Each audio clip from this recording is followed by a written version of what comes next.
자, 제 6장입니다.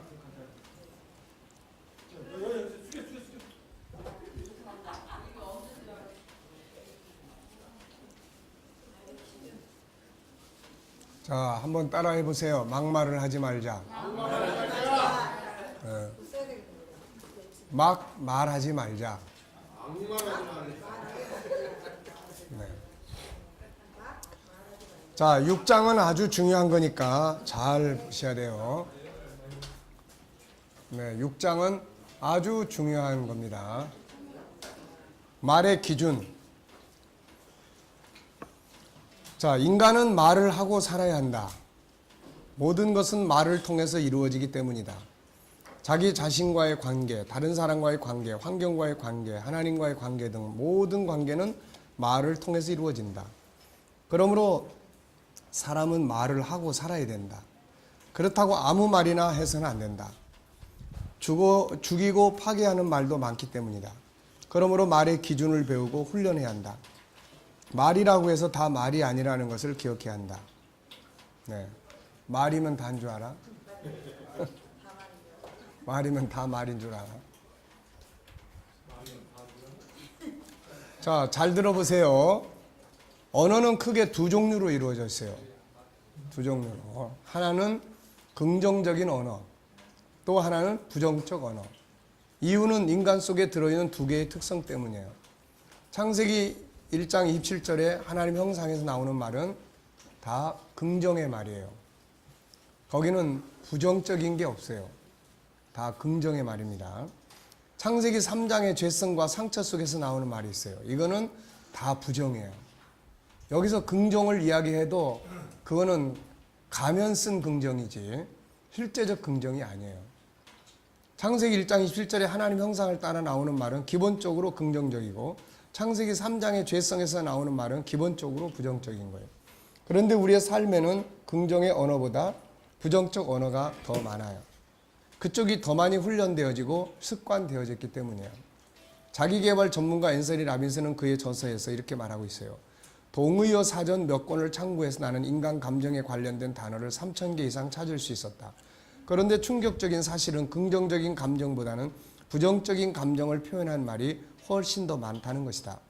1051개의 단어가 긍정적인 감정에 대한 말인 반면 부정적인 감정에 대한 것이 자그마치 2086 단어에 달했다. 이는 거의 2배에 가까운 수치다. 그러니까 말을 하면 어느 말을 더 많이 하게 돼 있냐면은 부정적인 말을 더 많이 하게 돼 있어요. 이게 구조상. 그러니까 말을 생각하고 하고 좋은 말을 골라서 하지 않으면은 내가 사랑하는 사랑하는 자녀를 앞에 놓고도 생각해서 골라서 말을 하지 않으면은 그냥 나쁜 말을 하게 된다는 거예요. 이게. 나는 좋게 말한다고 이야기를 하는데 그게 상대방한테 나쁘게 입력이 된다는 거죠. 이게. 그래서 언어에도 법칙이 있어요. 그것은 좋은 언어를 사용하면 좋은 삶이 만들어지고 나쁜 언어를 사용하면 나쁜 삶이 만들어진다는 것이다. 그래서 성경은 우리에게 나쁜 언어를 버리고 좋은 언어를 사용하라고 말씀하고 있다. 자, 에베소서 4장 29절.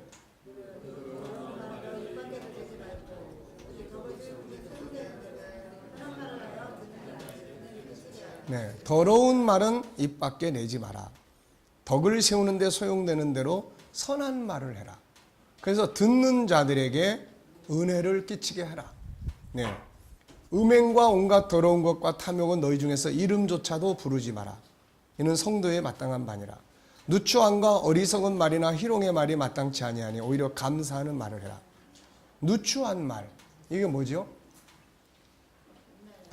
예, 아주 비천한 말이에요.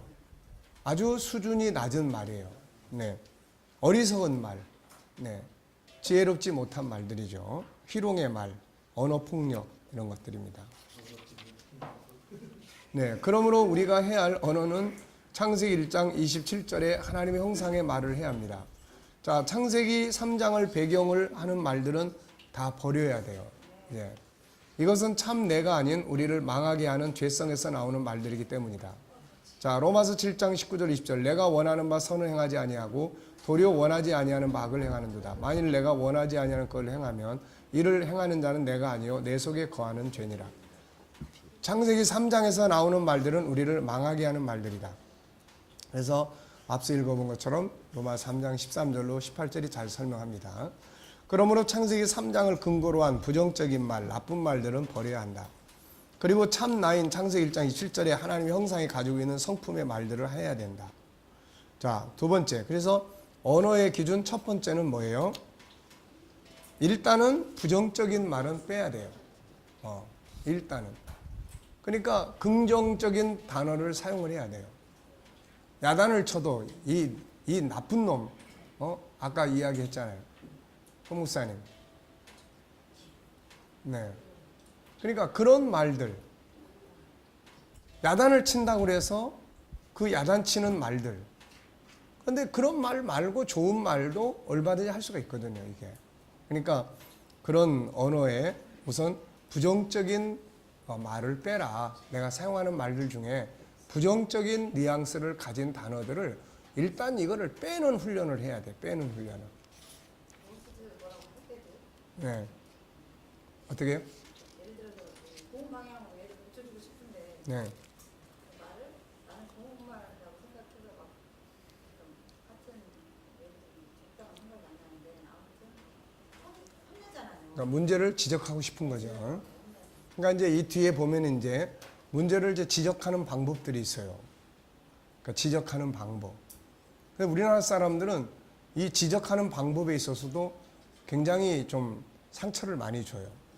왜냐하면 자기 감정을 거기에 실어버리기 때문에. 그리고 언어를 감정을 상하게 하는 말들을 쓴다고요. 너 그따위로 해가지고 너 살 줄 알아? 이런 거. 그러니까 이런 말들은 듣는 사람의 마음에 아 내가 잘못했구나 이걸 느끼게 하는 게 아니라 자기는 뭘 잘하는데, 네, 자기는 뭘 잘하는데 더 늙기만 해봐라.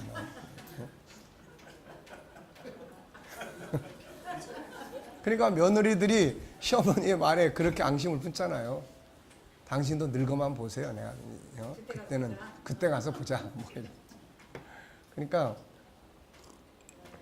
이 뒤에 보면은 그런 훈계의 방법들이 나와요. 이제 그러니까 같은 지적을 해도 예를 들면 이런 거예요. 전에도 늘 그 이야기 많이 했잖아요. 예를 들어서 우유를 엎질렀을 때 우리는 도대체 눈은 어디다 두고 뜨고 댕기는 거야 막 이렇게 야단을 치지 않고 교육적인 방법으로 사용할 수 있게 한다든지 먼저 좋은 점을 찾아내서 수고를 격려한다든지 그러면서 이런 문제들이 이렇게 됐을 때 이거는 바람직하지 않지 않겠냐. 그래서 본인이 공감할 수 있도록 만들어 간다든지 또 이 실수나 문제를 놓고 그걸 교육의 도구로 사용할 건지 자기 감정을 폭발시키는 것으로 사용할 건지 이런 것들을 우리 이제 배운 적이 없죠. 그러니까 이제 그런 걸 배워가지고 잘못을 저질렀을 때 우리가 어떻게 이제 지적은 해야 되는 거니까. 근데 그런 부분들을 어떻게 할 거냐. 그래서 이런 부분들을 이제 훈련을 해야 됩니다. 이거.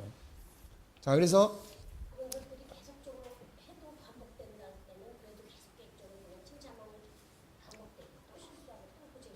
예, 그러니까 이제 그런 부분들을 물론 이제 지적을 해야죠. 지적을 해야 되는데 이제 공감할 수 있는 지적의 방법들을 사용을 하라는 거예요. 아무리 잘못하고 또 잘못하고 잘못하고 또 잘못하고 잘못해 또 잘못을 해도 지적하는 방법은 계속 좋게 가야 되는 거예요. 이게 내버려 두는 건 아니지만은 좋게 가야 돼요. 이게 어느 단계에 가면은 이제 왜냐하면은 막 되게 야단치고 해가지고 근본적으로 해결이 안 돼요. 이게 그래서 이제 대표적인 게 국가에서도 우리나라도 그런 이제 그 독재 정치를 많이 겪어봤지만 아무리 누르려고 해도 안 되잖아요. 인간은 그렇게 해가지고 되지 않게 돼 있는 구조예요. 그러니까 어느 상황이 되면 삐져나가는 거죠, 이게. 그러니까 감동적인 그런 어떤 지적을 할 수 있는 훈련이 이제 필요한 거죠, 이게. 그럼 그게 필요한 겁니다, 그게. 그러니까 그런 것들을 이제 교육을 안 하면 늘상 보고 온 거, 몽둥이가 약이야. 뭐 항상 이제 이런 개념을 가지고 다가서는데 그게 몽둥이가 약이 아니란 말이에요, 이거. 인간은 몽둥이로 다스릴 수 있는 존재로 만들어진 게 아니에요, 이게. 그러니까 그런 기본적인 틀을 갖지 못하면은 몽둥이는 지금 당장은 약이 돼. 근데 그게 그냥 아 내가 진짜 잘못했구나 이게 아니라 잘못했어요, 정말 잘못했어요 막 빌어도 얘는 속으로 진짜 잘못했다고 반성을 안 한다고요, 이게. 네. 그리고 자꾸 면역성이 생겨요. 처음에는 한 대 때려가지고 될 일이 나중에는 2대, 3대씩 때려도 그 이제 자꾸 면역성이 생기는 거야, 이게. 그러니까 인간의 본질을 이해하고 훈계한다는 게 이게 그래서 굉장히 중요한 거예요, 이게. 시간이 조금 더 걸릴지라도 올바른 방법으로 훈계하고 하는 거 이게 필요한 겁니다, 이게. 또 자문을 아이들이 미련한 걸 물러가게 한다거나 영혼을 살리려면 초다하라, 채찍질하라, 징계하라 이런 거 하시죠. 그러니까 이제 초달하라, 채찍질하라는 것을 그걸 이제 우리가 무조건 몽둥이 들고 때려라 이렇게만 보면 안 돼요. 예, 따끔하게 올바르게 훈계를 해야 된다는 거예요. 근데 그렇게 하려면 일단 부모가 훈계를 할 만큼 자기가 모범적인 삶을 살아야 되는 거예요. 이런 것이 없이 행하기 때문에 훈계를 받는 사람 입장에서 반항심이 생기는 거예요. 네, 억울하고. 자기는 그렇게 살면서 뭐 나보고 이렇게. 그러니까 그런 것들이 이제 훈계할 때에 필요한 분야들이에요, 이게. 바울이 성도들을 훈계할 때 적어도 바울은 자기는 예수 그리스도를 본받기 위해서 엄청난 노력을 기울이고 있기 때문에 당당하게 나를 본받으라 라고 이렇게 이야기를 하는 거예요. 그리고 바울이 이렇게 책망하고 훈계하고 하는 걸 보면은 오늘 우리가 인간관계법이나 이런 데서 굉장히 잘 배워야 될 부분이에요. 바울은 절대로 무조건 나무라지 않아요. 먼저 좋은 점 찾아내고 고마운 점 찾아내고 그래서 수고한 거 찾아내고 그들이 가지고 있는 관심사. 그러니까 우리가 그 관심사가 나한테 안 맞아도 그 관심사를 놓고 공감할 수 있도록 의미를 설명해주고 그 다음에는 그렇게 반항해 갈 수밖에 없었던 원인을 제공을 해준다고. 원인을 제거를 해준다고요. 그걸 대표적으로 보여준 것이 데살로니가 후서예요. 그러니까 데살로니가서는 우리가 이 복음적인 영적인 면에서는 예수님의 재림의 시기를 다루는 책이지만 현실적으로는 데살로니가의 교인들의 문제점, 재림론 때문에 너무 극단주의로 빠지는, 그래서 현실의 일을 안 해버리는 이런 문제를 다루기 위해서 쓴 거예요. 근데 1장, 2장, 3장에서 문제는 3장에 가서 지적을 하는 거예요. 그럼 1장은 뭐 했느냐? 1장은 그들이 수고하는 점, 좋은 점, 잘한 점 이걸 다 끄집어내서 그것 때문에 고마워하고 감사하고 그 다음에 그들이 가지고 있는 지금 당하고 있는 환난 이런 것들에 대한 의미, 그들이 지금 부딪혀 있는 관심사에 대한 의미. 우리는 보통 아이들이나 딴 사람들이 가지고 있는 관심사에 대해서 무조건 잘못됐다고 본단 말이에요, 이게. 근데 그 사람들에게 있어서 그거는 굉장히 중요한 의미를 가지고 있어요. 그러면 일단 그 의미를 우리가 공감해주고 그 의미에 대해서 좋은 의미들을 찾아내줄 수 있는 리더십이 훈련이 돼야 돼요. 그리고 난 다음에 바울은 이제 그 의미가 뭐예요? 너희가 당하는 환난은 하나님의 나라를 위해서 받는 고난이다. 주님 오실 때 너희를 핍박하는 자들은 심판에 들어가고 너희는 다 영광을 받게 될 거다라는 걸 이야기를 해줘요. 그리고 이제 2장에 가면 뭐 이야기합니까? 그들이 그렇게 재림론에서 삐져나갈 수밖에 없었던 원인이 있어요. 그 원인이 뭐예요? 원인이. 왜 현실 일을 다 그만둬버리고 예수님 곧 오실 거니까 직장이고 공부고 다 그만두고 그러면서 이 집 저 집 돌아다니면서 그런 이유가 뭐냐는 거예요. 그 문제의 원인을 바울은 제거를 해주고 있어요. 그게 뭐예요? 시기에 대한 문제예요. 재림의 시기를 모르기 때문에 금방 오실 것 같기 때문에 그런 문제들이 발생을 하는 거예요. 그런 원인을 내버려 두고서는 왜 너희들 그렇게 신앙생활해? 이거는 안 되는 거예요. 그래서 2장에서 적그리스도가 나타나기 전에는 예수님 절대 오시는 게 아니다. 그래서 그 원인을 제거를 해줍니다. 이게. 그러니까 우리가 이제 그런 걸 원리를 가만 놓고 보면은 아이들의 문제가 있거나 상대방 문제가 있다면 문제가 있는 원인이 있다고요. 원인이 없이 어떤 나쁜 행동을 취하거나 좋은 행동을 취하거나 이게 아니에요. 이게. 그러면 그 원인을 세밀하게 검토를 해서 네가 이렇게 되는 것은 이러이러한 이유 때문이 아니냐. 그러면 그 원인을 어떻게 내가 도와주면 좋겠냐. 이런 부분들을 이제 이야기를 나눌 수 있으면은 훨씬 감동적으로 문제를 해결해 나갈 수가 있는 거죠, 이게. 네. 그러니까 그런 부분들을 우리가 기억을 하시면 돼요. 그래서 부정적인 부분은 일단은 제거를 하고 모든 언어 속에는 일단 긍정적인 용어들이 사용될 수 있도록 우리가 중심을 잡아야 돼, 이게 중심을. 자, 그 다음에 이제 두 번째는 언어의 기준 두 번째는 뭐예요, 이제? 첫 번째는 부정적인 언어를 일단 사용하지 않는다. 부정적인 언어를 사용하지 않겠다라고 하는 결심, 남배를 끊겠다 하는 결심만이 중요한 게 아니라 부정적인 언어를 사용하지 않겠다라고 하는 결심이 필요한 거예요, 이게. 그래서 내가 말하는 모든 말 속에 부정적인 언어가 사용되지 않도록 이제 그것을 이제 우리가 조심하고 이제 긍정적 언어를 이제 이야기를 하고, 예를 들어서 어떤 사람의 문제를 이야기를 하더라도 문제만 있는 건 아니니까 먼저 좋은 점들을 이야기를 해주고, 그러면서도 이런 부분은 좀 수정이 됐으면 좋겠는데 라고 이야기할 수 있는 거죠, 이게. 네. 두 번째는 이제 하나님의 성품을 말을 해야 돼요, 성품을. 이게 성품을 언어로 바꿔야 되는 거예요, 성품을. 우리 5가지 성품을 언어로 나타내야 된다는 거예요, 이거. 자, 말의 기준은 바로 창세기 3장에 속한 말이 아니라 창세기 1장 27절 하나님의 형상인 영혼 속에 들어있는 5가지 성품의 말이다. 이게 우리가 알고 해야 할 말이다. 이 말들을 하게 될 때 하나님과 하나 되고 내 자신이 건강하고 다른 사람과의 관계가 회복되고 만물이 순종하게 된다. 행복과 성공을 이루게 된다. 모든 것은 말에 의해 이루어지기 때문이다. 안에 있는 5가지 성품이 밖으로 나와야 세상을 다스릴 수 있다. 그러므로 안에 있는 5가지 성품을 밖으로 나오게 하는 말들을 해야 된다. 그 중에 이제 첫 번째가 하나님과의 관계예요. 우리는 영적 존재고 영혼이기 때문에 창세기 1장 27절에서 첫째가 하나님과의 관계, 둘째가 5가지 성품을 회복하는 거예요. 이게 창세기 1장 27절에 하나님의 형상과 관계된 이야기예요. 인간은 하나님과의 관계 속에서 살도록 창조되었다. 하나님과의 관계 역시 대화가 필요하고 언어가 사용된다. 우리가 하나님 앞에서 거의가 다 말이잖아요. 예배도 다 말로 감사하고 또 찬양하고 다 이게 말로 이루어지는 거예요. 말로. 우리의 생각을 하나님께 올려드리지만 그게 말로 표현이 되는 거죠, 이게. 그래서 우리는 그분의 말씀을 경청해야 하고 한편에서는 창세기 1장 1절에 근거한 말씀을 올려드려야 한다. 예수님은 이걸 하나님은 영이시니 그에게 예배하는 자는 영으로 예배하라고 했다. 영으로 예배하라는 게 뭐예요? 결국 5가지 성품으로 예배하라, 그런 말이에요, 이게. 5가지 성품을 사용해서 하나님을 예배하라, 그런 얘기예요. 그래서 우리가 내 영이 하나님과 하나 될 뿐만 아니라 5가지 성품에서 나오는 것들을 하나님께 올려드리는 거죠, 이게. 자, 우리가 경청해야 할 그분의 말씀은 성경 말씀과 성령의 감동의 말씀이다. 인간은 하나님과 하나 되어야 살 수 있는 존재다. 하나 된다는 건 소통을 의미한다. 하나님과 소통하기에 필요한 것 역시 언어다. 이걸 고백이라고 한다. 우리는 이 소통을 통해서 하나님과 함께 살 수 있고 가까이 할 수 있고 만날 수 있고 하나 될 수 있다. 그렇다면 인간이 하나님과 대화할 수 있는 언어의 종류는 어떤 것들일까?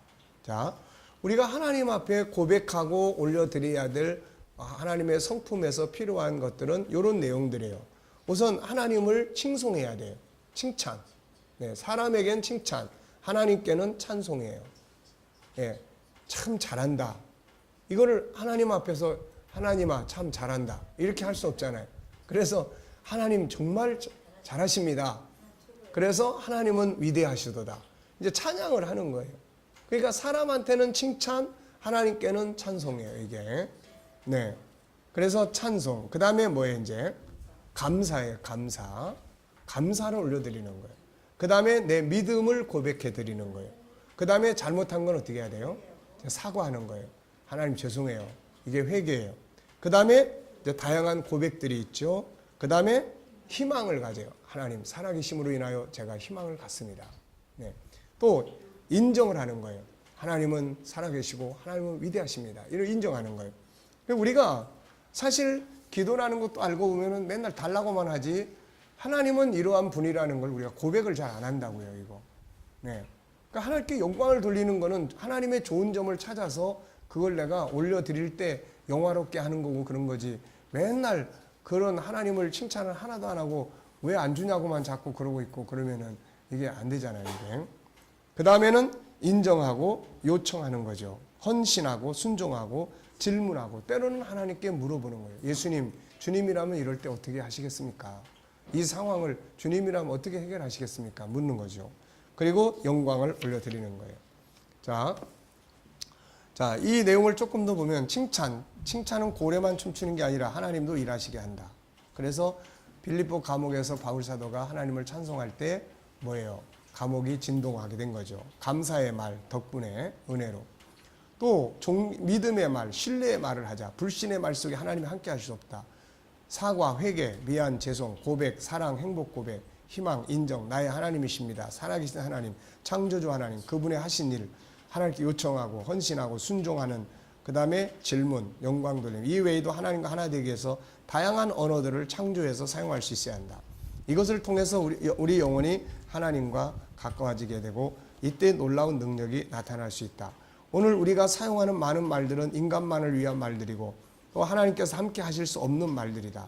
하나님은 부정적인 말 속에 계시지 않고 긍정적인 말, 믿음의 말 속에서 역사하시고 더러운 말 속에 계시지 않고 거룩한 말 속에 계신다는 걸 기억하자. 두 번째, 사람과의 관계에서 할 수 있는 말들. 우리가 말하는 말의 기준은 창세기 1장 27절의 5가지 성품이다. 유일성, 인격성, 거룩성, 사랑성, 영원성이다. 이 성품들을 개발하고 활용하게 하는 말들을 해야 한다. 이 성품에서 나오는 성품들을 표현할 수 있는 말들을 정리해보자. 이 말을 해야 될 대상은 자기 자신, 상대방, 환경이에요. 그러니까 앞으로 여기서 나오는 말들은 우선 누구한테 먼저 해야 되냐면 나한테 먼저 해야 돼요. 그 다음에 상대방에게 하고 환경에 하는 거예요. 자, 유일성의 언어들. 첫째, 유일성 안에 3가지가 들어있잖아요. 그럼 첫째 뭐예요? 존귀함. 그래서 존귀한 말을 하는 거죠. 존귀함의 의미 12가지를 말해보자. 뭐가 있죠?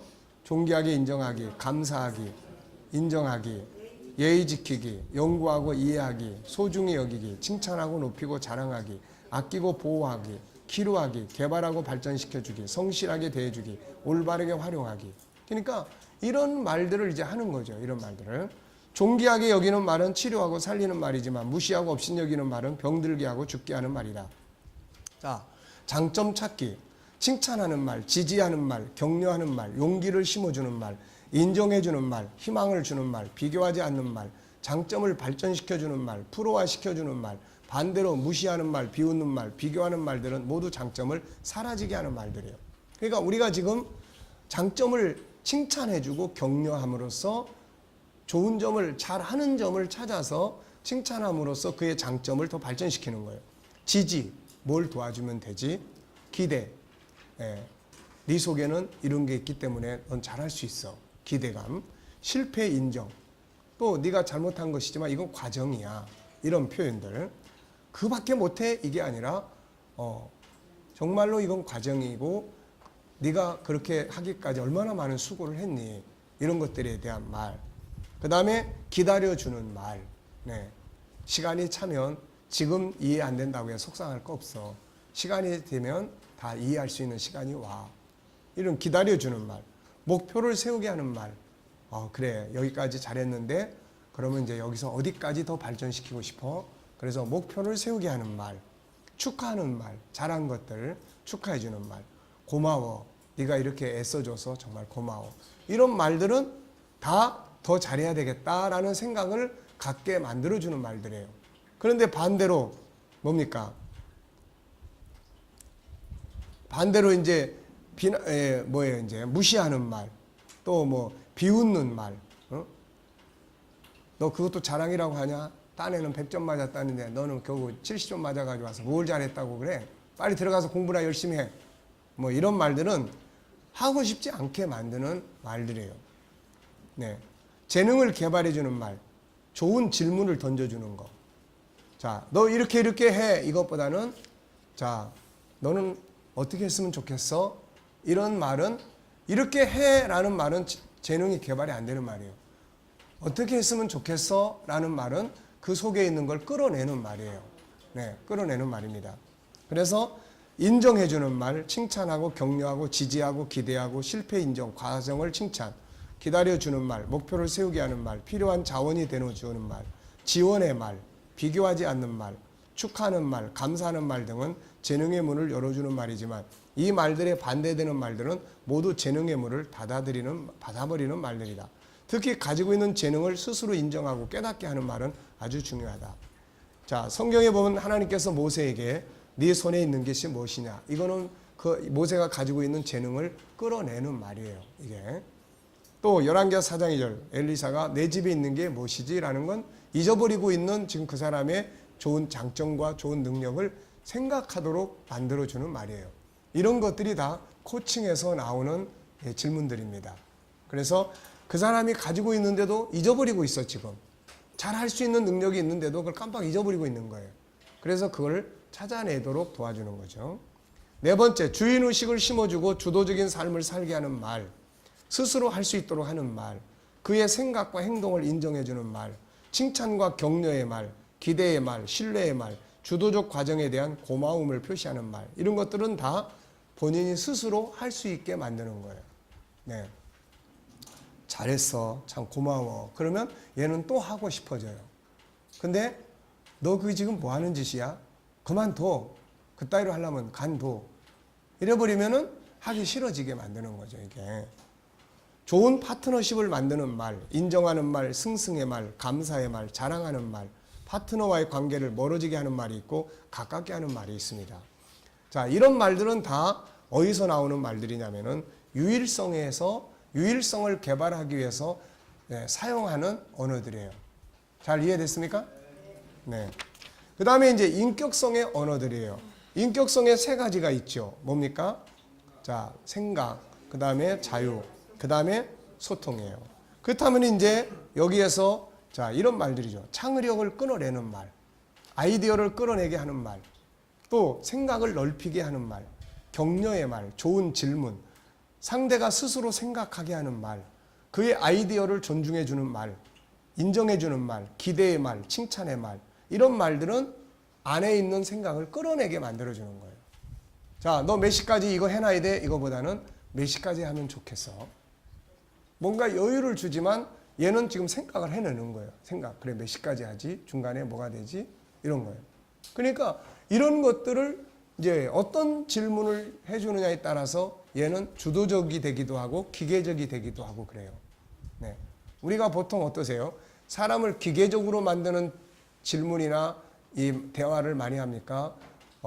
본인이 주도적으로 뭔가를 하게끔 만드는 그런 대화를 많이 사용합니까? 우린 보통 기계적으로 만드는 말을 많이 해왔어요. 네. 그러면서도 창의력 달라고 기도를 하는 거는 안 맞는 거다, 이거는. 그러니까 우리가 이제 이런 대화법을 통해서 부모들이 공부를 해야 돼요. 그래야 아이들에게 무슨 말을 할 것인지, 아이를 똑똑하게 해달라고 말할 게 아니라 똑똑한 아이를 똑똑하게 만들어야 되는데 똑똑한 아이를 바보로 만드는 거예요, 이게. 그러니까 그런 부분들을 잘 기억을 해야 됩니다.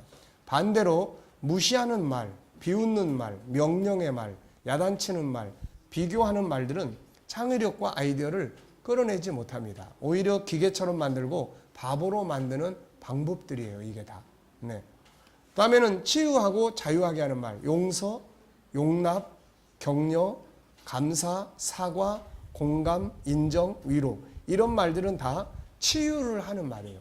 그리고 묶인 것을 자유하게 하는 말이에요. 반대로 무시하고 폭력적으로 말하고 위협하고 약점만 자꾸 지적하고 절망적인 말만 해내고 무능력하게 생각하는 말을 하고 잘못된 책망만 하는 것은 모두 병들고 억압시키는 말이에요. 네.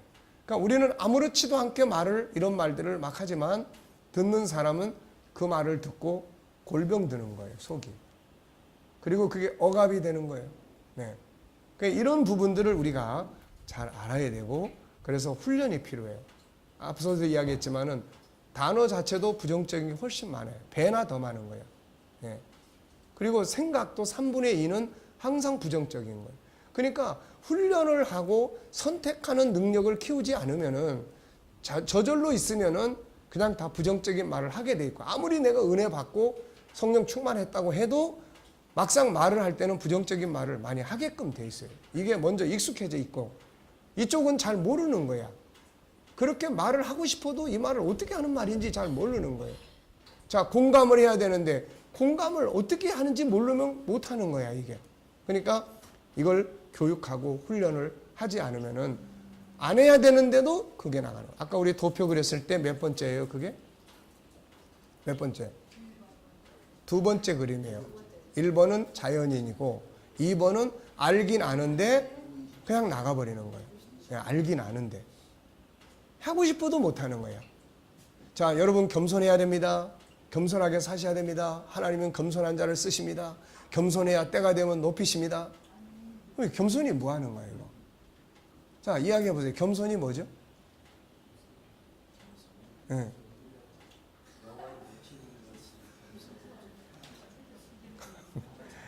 자, 문제가 이제 이런 거야, 이거. 아무리 겸손하라고. 그래서 이게 세부적으로 연구가 돼야 돼요. 보통 우리가 겸손 그러면 세 가지의 의미가, 요 세 개를 하는 사람은 겸손한 사람이에요. 이 세 가지를 하는 사람. 첫째는 자기의 부족함을 느끼는 사람이에요. 자기가 부족하기 때문에 하나님 앞에 항상 엎드리는 거예요. 항상. 하나님이 없이는 난 안 됩니다. 네. 축하합니다. 자, 근데 겸손한다고 하는데 하나님 앞에 안 엎드려. 그 사람이 말하는 겸손은 거짓말이에요. 왜? 실제로는 자기 부족함을 못 느끼고 있는 거예요. 실제로. 그 다음에 부족하면 뭐합니까? 늘 배우는 거예요. 항상 배우는 거예요. 난 부족해. 난 더 배워야 돼. 지금까지 공부한 거, 그거는 다 지나가고 도움이 될 수 있지만 내가 배움을 딱 놓치는 순간부터 나는 이미 뒤처지기 시작하고 도태되기 시작하는 거예요. 자, 여러분 선생님과 제자의 차이점이 혹시 뭔지 아세요? 선생님은 끊임없이 공부하는 사람이에요. 제자는 배우는 사람이에요. 그러니까 우리가 리더자가 끊임없이 리더자로 살아가려면 어떻게 해야 돼요? 끊임없이 공부해야 돼요. 끊임없이. 제자가 선생님이 가르치는 것보다 제자가 더 많이 알고 있으면 그거 뭐하러 앉아 있습니까? 그렇잖아요. 그러니까 우리가 항상 자기를 관리하고 그래서 겸손은 부족함을 느끼는 거예요. 그래서 항상 배워요. 하다 보니까 내가 더 많이 알고 있으면 이 책을 쓸 때도 정말 많은 책들을 읽고 많은 것들을 연구하고 성경을 읽고 했지만은 더 많이 알고 있다면은 더 풍성한 이야기를 담을 수 있을 거예요. 그러니까 다음에 이 책을 이제 또 다시 재편성을 한다면은 또 더 많은 또 다른 이야기들을 담을 수가 있을 거예요. 그러니까 이게 이제 우리가 가져야 될 겸손이에요. 그 다음에 두 번째는 나보다 남을 높이 여기는 거죠.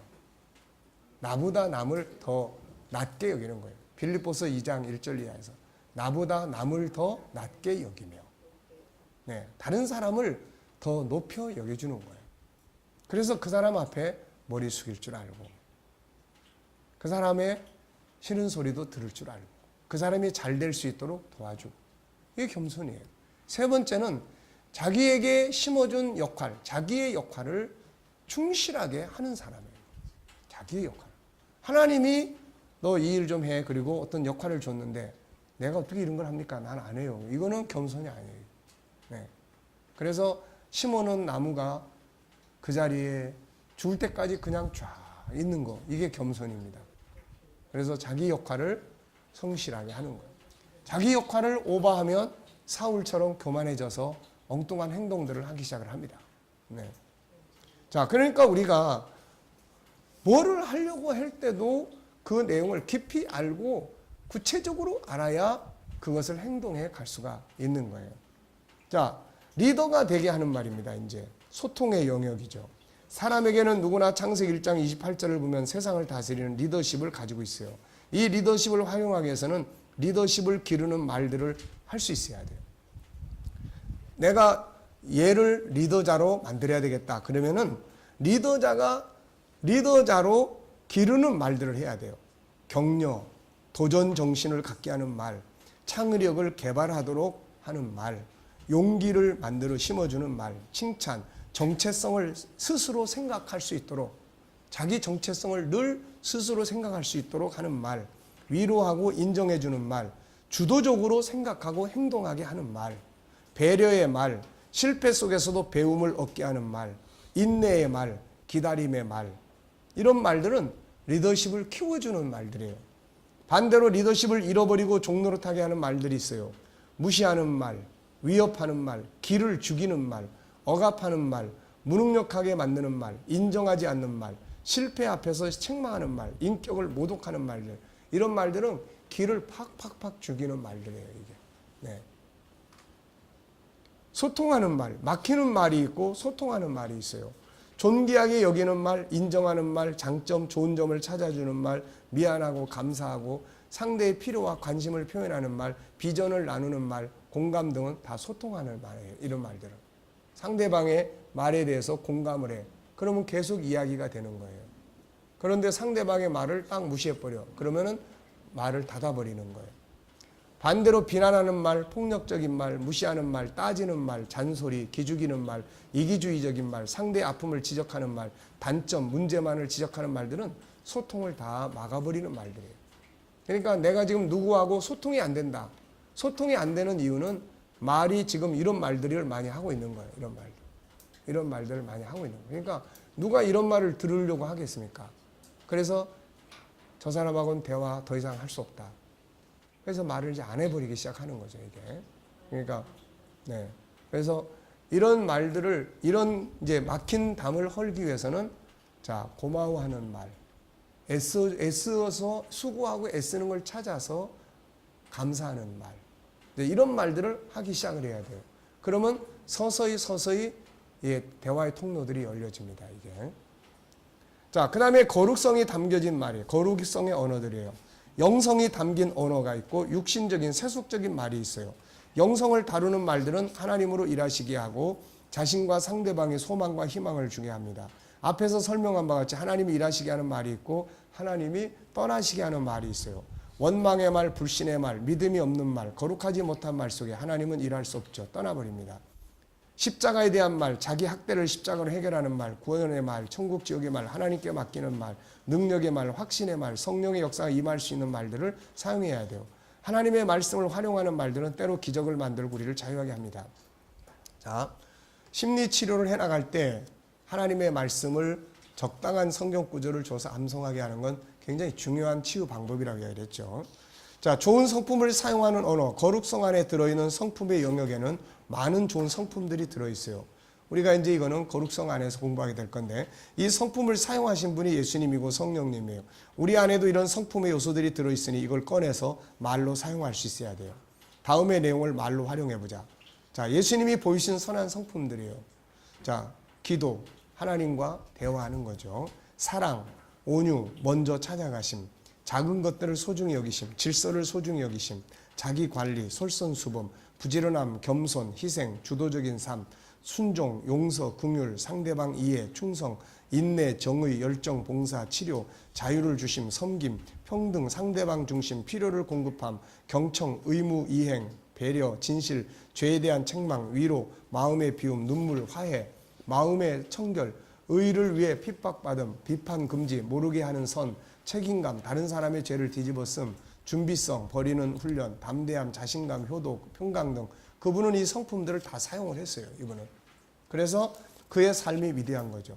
자, 성령의 열매로 나타나는 성품들, 사랑, 희락, 화평, 오래 참음, 자비, 양선, 충성, 온유, 절제. 사도 바울이 설명하는 선한 성품들, 기도, 찬양, 겸손, 온유, 오래 참음, 사랑, 용납, 하나됨, 봉사, 성장, 진실, 분노 조절, 성실, 선한 일, 구제, 선한 말, 불쌍히 여김, 용서, 감사하는 말, 착함, 의로움, 시간, 아낌, 복종, 희생, 순종, 공경, 성실, 참됨, 경건, 옳음, 정결, 사랑, 칭찬, 덕, 상대방을 더 이제 생각하는 거예요.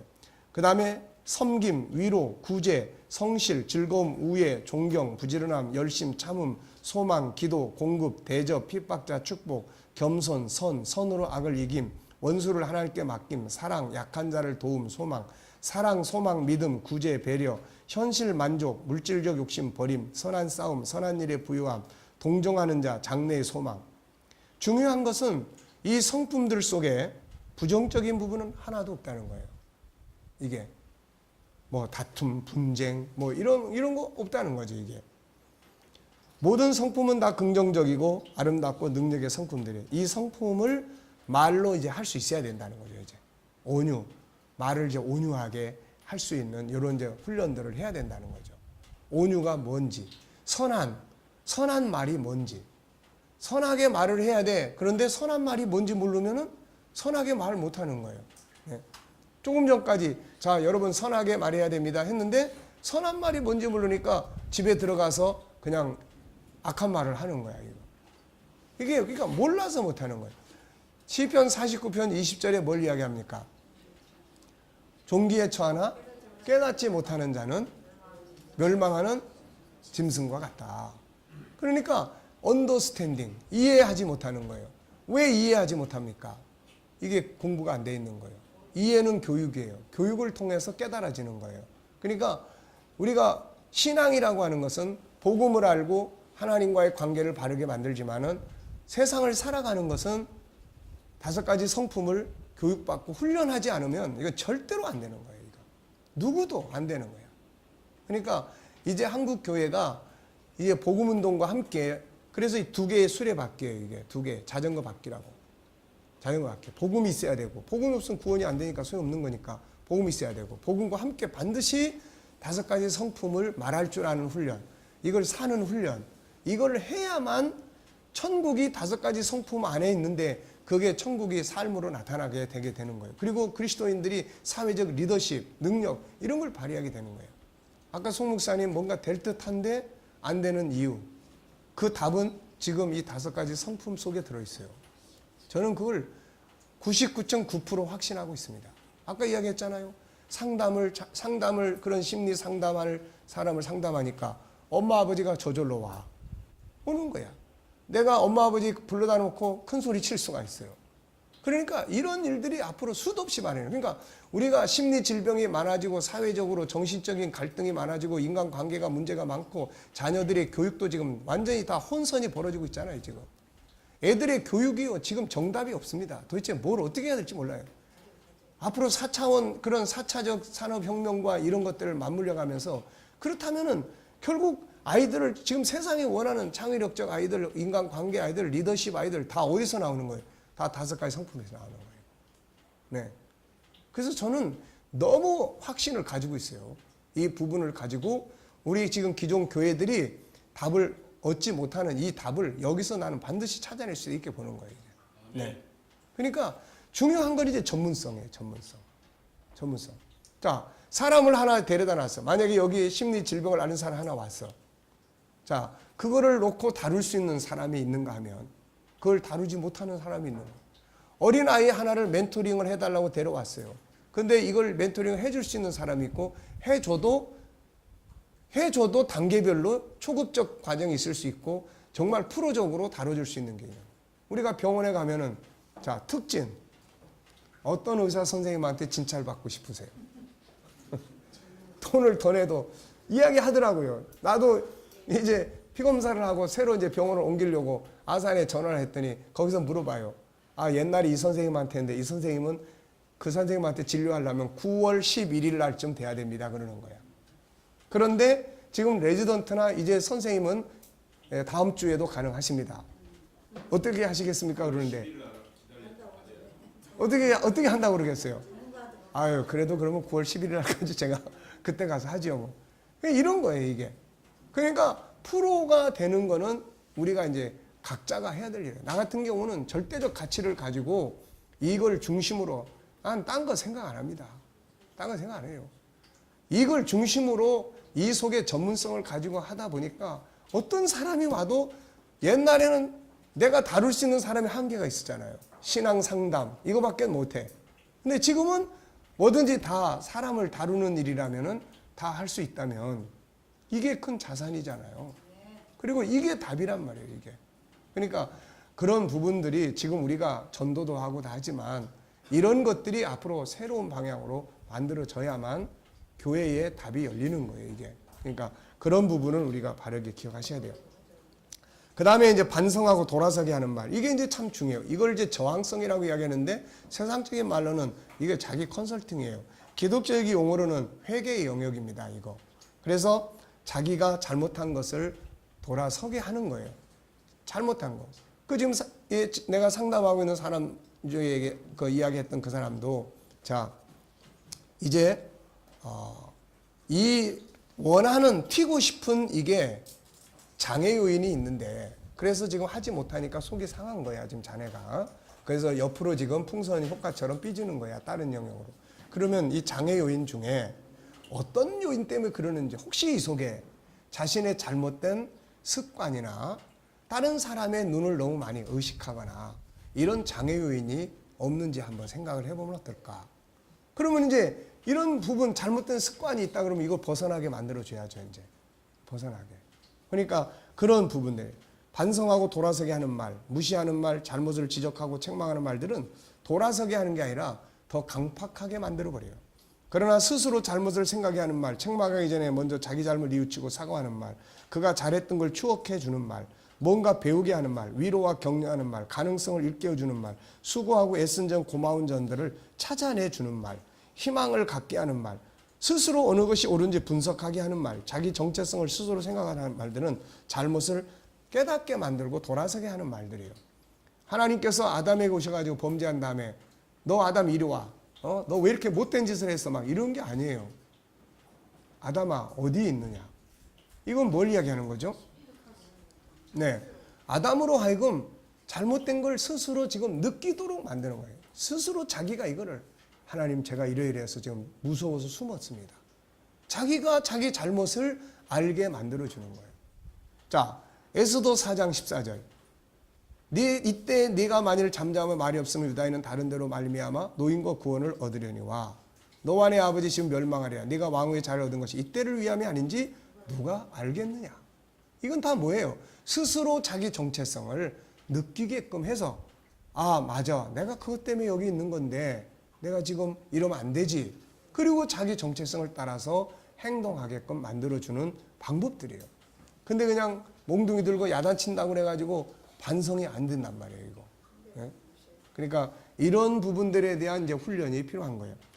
넷째, 사랑성의 언어들. 사랑을 채우고 나누는 말. 사랑의 말은 치료와 자유를 주고 미움의 말은 병들게 하고 억압을 갖게 한다. 사랑의 말은 사람을 살리고 미움의 말은 사람을 죽게 한다. 사랑한다는 고백, 배려의 말, 기다림의 말, 상대방의 상황과 필요를 인정하고 공급하는 말, 인정하는 말, 감사의 말, 미안합니다의 사과의 말, 용서의 말, 기다림의 말, 부드러운 말, 친절한 말, 약점을 덮어주는 말, 기쁨을 느끼게 하는 말, 웃음을 주는 말, 좋은 점을 찾아주는 말들은 모두 아름다운 사랑의 말들이에요.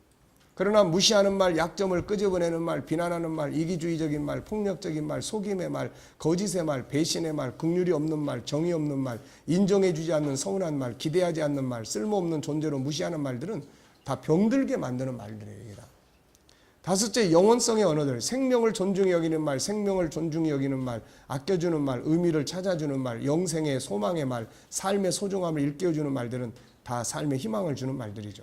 천국이 담겨있는 말, 소망의 말, 감사의 말, 비우는 말, 상급과 영광의 말, 오늘이 소중한 삶의 말, 천국인의 문화를 살리기 위한 말, 나그네의 삶, 보람과 가치의 말, 최선을 다해 살고자 하는 말, 하늘의 능력을 힘있게 하는 말, 미래를 준비하는 말, 복음 증거의 말, 용서의 말, 화해의 말들은 다 천국을 영원성을 말하는 말들이에요. 이 외에도 5가지 성품을 표현해야 할 내용은 많다. 자기 정체성을 찾기 위한 말, 나는 누군가, 내 역할은 뭔가의 질문, 자기 칭찬과 격려, 위로, 자기 반성, 자기 컨설팅을 위한 말들, 특히 창세기 3장을 살고 있는 자기 자신이나 다른 사람들에 대해서 할 수 있는 말들은 긍휼히 여기는 말, 포용하고 이해하는 말, 용서하고 수용하는 말, 이해하고 치유하는 말, 자유하게 하는 말, 자기를 찾아가게 하는 말, 자기의 정체성을 일깨우는 말들을 해줄 수 있어야 돼요. 상대방이 나쁜 짓을 했다고 해서 그걸 막 책망하기보다는 포용하는 말, 이해하는 말, 이런 말들이 돌아서게 만드는 말들이에요. 결론, 사람은 말을 하고 사는 존재다. 그러나 아무 말이나 막 해서는 안 된다.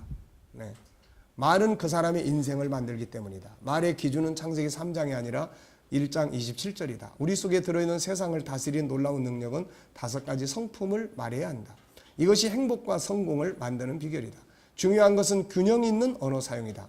음식도 편식을 하면 안 되듯이 언어도 늘상 사용하는 고정적인 언어만 사용해서는 안 된다. 5가지 성품의 언어들을 균형 있게 사용할 수 있어야 된다. 다양한 언어 사용을 통해서 5성품이 균형 있게 개발되기 때문이다. 예를 들어서 우리가 영적인 말만 계속하면 하나님과의 관계는 좋아져요. 근데 자기 안에는 재능이나 이런 것들이 열 수 있는 유일성에 이게 문이 안 열려요. 이게 거룩성의 성품의 이야기만 계속하면 성품은 좋게 발전을 하는데 다른 쪽의 분야들은 발전을 안 해요. 그러니까 이런 말들을 균형 있게 다룰 수 있는 이런 이제 지혜와 훈련이 우리들한테 이제 필요한 거죠. 네. 자, 본장에서 소개하는 말의 기준은 뭐예요? 2가지입니다. 첫째는 창세기 1장 27절을 말하는데 부정적인 말을 빼라. 네. 부정적인 말을 우리 언어 속에서 빼라, 일단. 2번째는 뭐예요?